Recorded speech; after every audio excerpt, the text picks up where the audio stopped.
of the Innistrad Sealed that me and my friend competed in the other day. Here we are. Not a remarkable hand. I need mountains to really get going. I do have Disciple coming out, so I think I probably do decide to keep it. Let's see what happens. Yeah, I do decide to keep it, and part of that is because I was curious. I really wanted to get that Brainweevil out and see whether it would affect the game at all. Diregraph Ghoul is a decent card. It's a little slow, but 2/2 zombie for 1 mana. The only time you don't want to draw this is turn 15, when you need a blocker. So I like that guy, and he's going to go unchallenged on me for a little while here. I really want a mountain. Once I get Village Ironsmith out here, my capability as a blocker really goes up.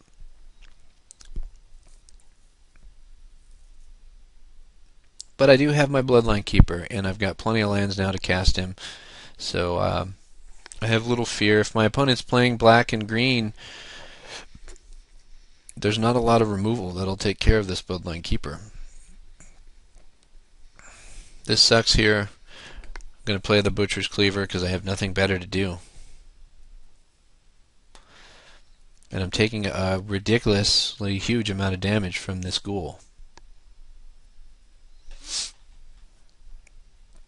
So I'd say this is a really good guy for him, especially against me, because without my mountains, I'm a slower deck.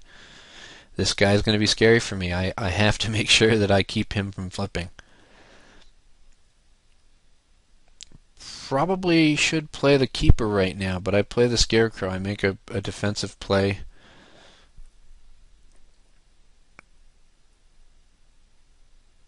Just going to guarantee that I take 3 more damage.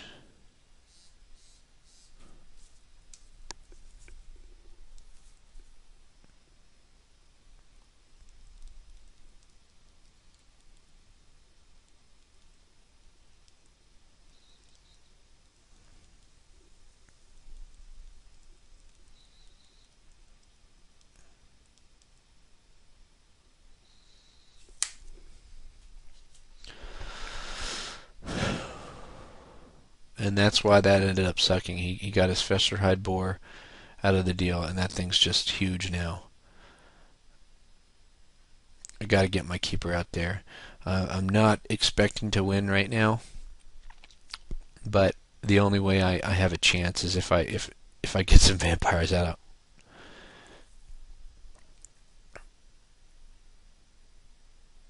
Fantastic guy right there. Attack with a 5/5. And curiosity here. Do I trade? Because of the Noble, it really sucks if I do. So I take all this damage and pretty much seal my opponent winning this game, because I can't chump block with vampires. Falconwrath Noble is going to make that too pricey. So I'll play a Patrician here. The hope here is that I can trade off against something and at least gain a little bit of life back. Maybe I can get to Vampire.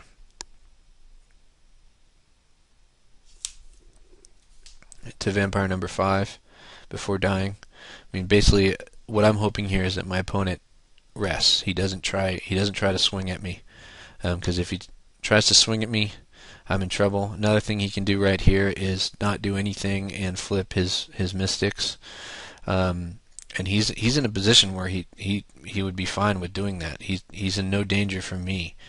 So that may have been the better play, and maybe that's what he's going to decide to do. Let's see.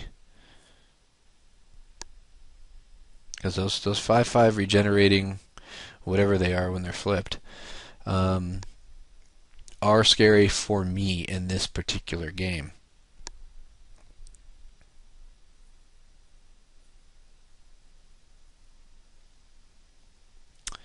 Just really hating that he's got the Noble over there. And a Bloodline Keeper of his own.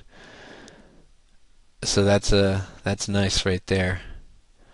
That's definitely something for me to be very worried about. I'm way ahead on the Vampire game, but I won't be for very long. especially without a mountain. So yeah, he doesn't attack here, which is probably the best thing for him to do. He doesn't want to give me any more life. Here's my mountain, but it's probably too late. Let's see. We'll play Olivia, absolutely. Oh, the reason why this works, though, is because now I can flip my big dude. So I don't really know at this point how he's going to win. I mean, he's going to win on the back of Falkenrath Novel, probably. But the fact that I have the potential to gain 5 life now off of this Patrician makes that a whole lot harder, especially when the next turn you can almost guarantee that I'm going to steal that Noble away.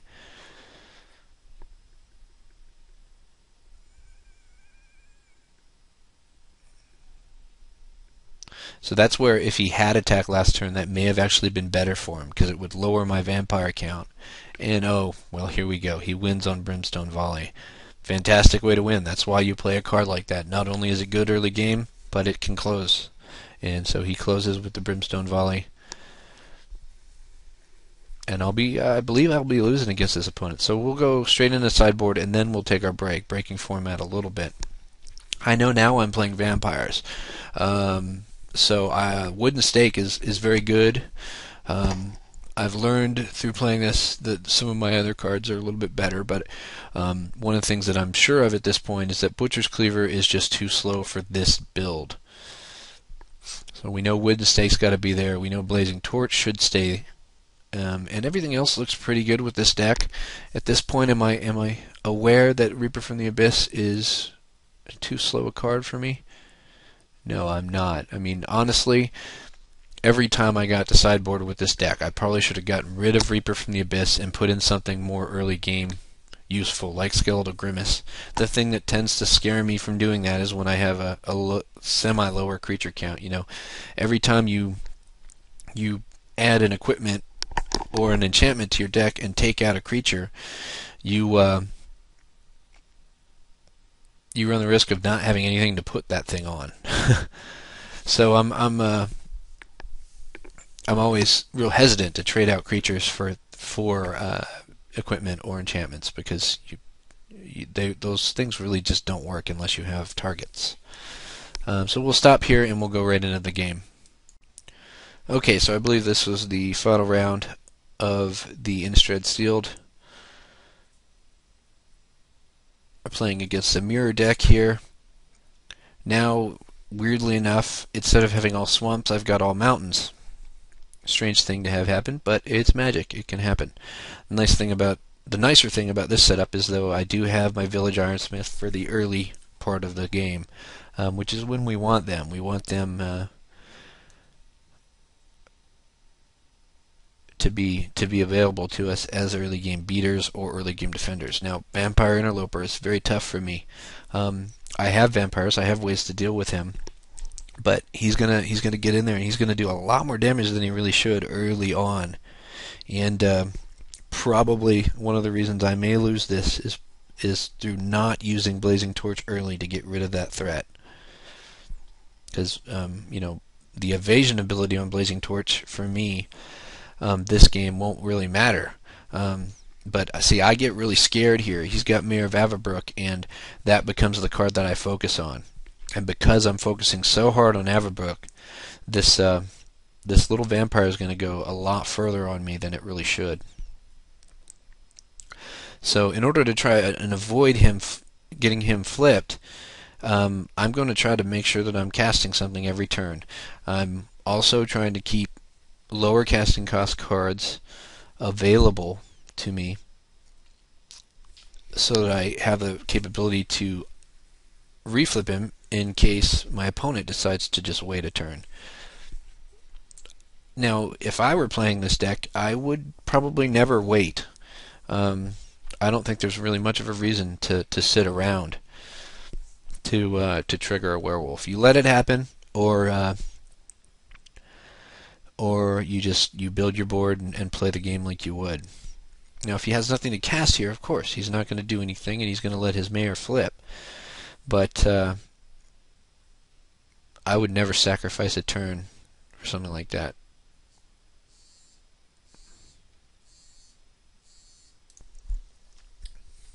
Alright. So, I don't think we have a reason why we need to keep the Ironsmith at home. Until now. Blazing Torch is a little scary for us. He can now kill either of our two guys. And now the thing that bites here is my best answer to that is to play my Blazing Torch.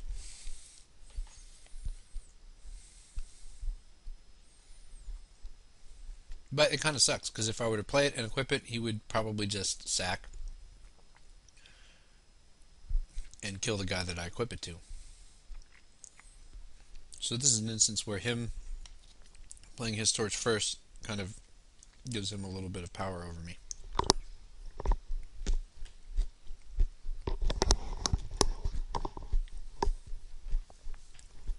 I attack with the team because I've got to catch up. And I also want to try and equip my thing here without him sacking his own. He would have been much more likely to do that if I was untapped. And this way, if he's going to do it, he's going to do it, and it's not really going to net any sort of advantage for him. I wanted to give him the chance, too, to trade the mayor. And he's going to get rid of the biggest threat I've got, which is good enough. The thing that's good about this for him is now he can pass the turn, and with reasonable certainty, know that he's going to get to keep his mayor. And that really, this is a time when I think it would be great to not do something when you can do something to make sure you can flip this 3-3. Because if he doesn't flip his 3-3 right now, I'm going to torch it, and he knows that. But honestly, the thing I probably should be torching, or attempting to torch, is this Vampire Interloper. At this point, this guy's done 6 damage to me, and there's every sign that he's going to continue to do more damage to me. In order for this Reaper to hit the table, I still need lots of swamps that I just don't think I'm getting, and the thing that sucks here is now my torch is useless. I don't necessarily agree with playing Tribute the Hunger that way, but he did guarantee that his mayor is not dying anytime soon. And now I've got a nice big blocker. The only problem is it doesn't deal with the main thing that's eating away at my life, which is this Vampire Interloper. And you know, I'm kind of thinking of this at this point.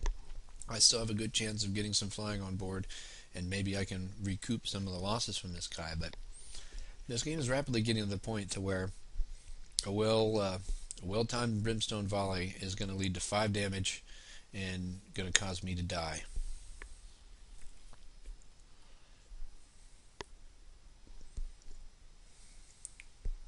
So I haven't given up. I could concede now, but there's really not a reason to. There's every possibility that I still will have something to do late in this game.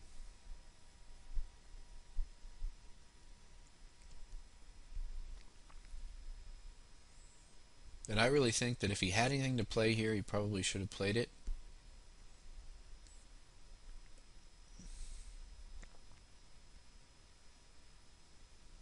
But he gets his mayor now.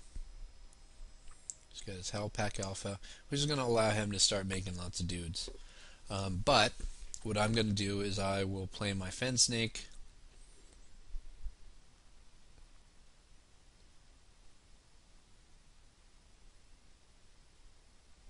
And what?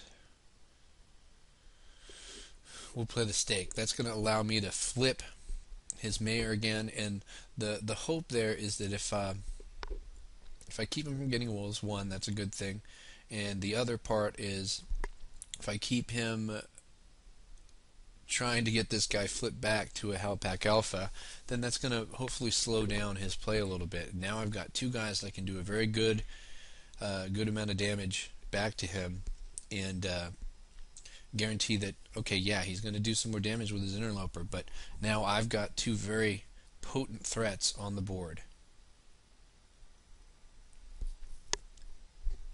And I have the means to kill either the Interloper or the Averbrook should I need to. And I really needed to kill the Interloper, I think, this game. And I don't think I ever do. Because once he's got Noble, now at this point, anytime I kill anything of his, he's increasing his capability to beat me. And here, anytime he kills anything of mine, he is also gaining that strength. And this 1-1 that probably would stay a 1-1 the entire time is not something I should have been devoting so much of my attention to.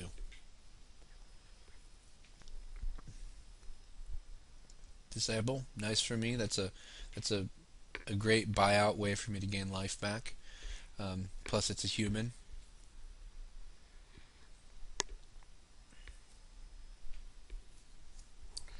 And here, I believe what I decided to do is put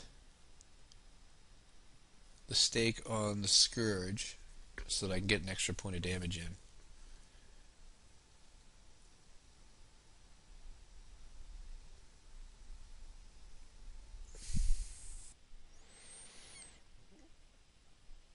Okay, continuing along here.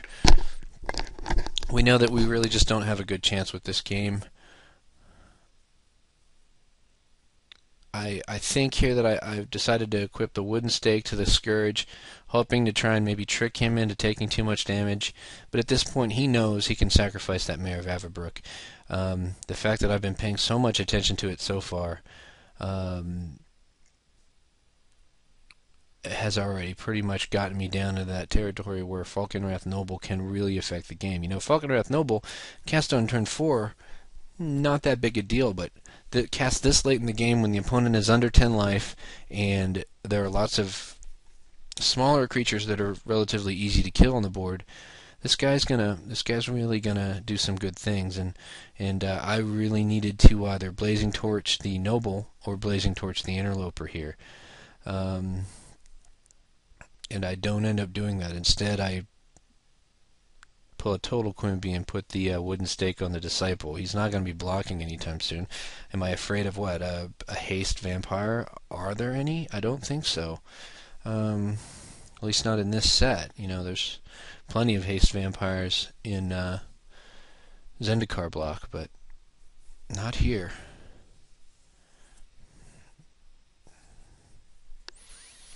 So we're going to take lots of damage, and it's just rapidly going to become impossible for me to win. I mean, this is one time where it would have been really lovely to cast my Reaper from the Abyss, because being able to activate that Disciple of Giselbrand would have locked me the game, but because I don't have access to it in this particular game, there's just no way. So Brimstone Volley, easy close. I try to stall the game just a little bit longer by sacking my Scourge. I know at this point I don't have the tools to win. Even if I do finally kill one of these creatures that's threatening my life, the remaining one will be able to bring me to death. So the biggest mistake I've learned from in this game is not dealing with interlopers sooner. That guy is an MVP for this other character that I'm playing against.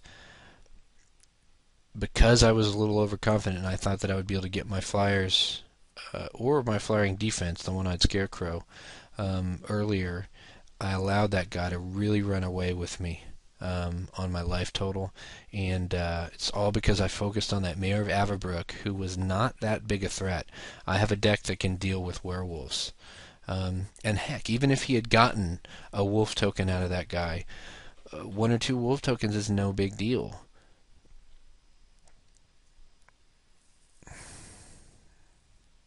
When you compare it to a guy that you can't block, who continually takes away from your life total. So we'll stop here and continue. Always tell your opponents good game. There's no sense in being a baby about it. You know, it sucks, but if you're playing cards, if you're playing dice, you're going to lose, and a lot of times you're going to lose in ways that you're not happy about. No sense in dragging the opponent down when they've done everything they were supposed to do. Whoops.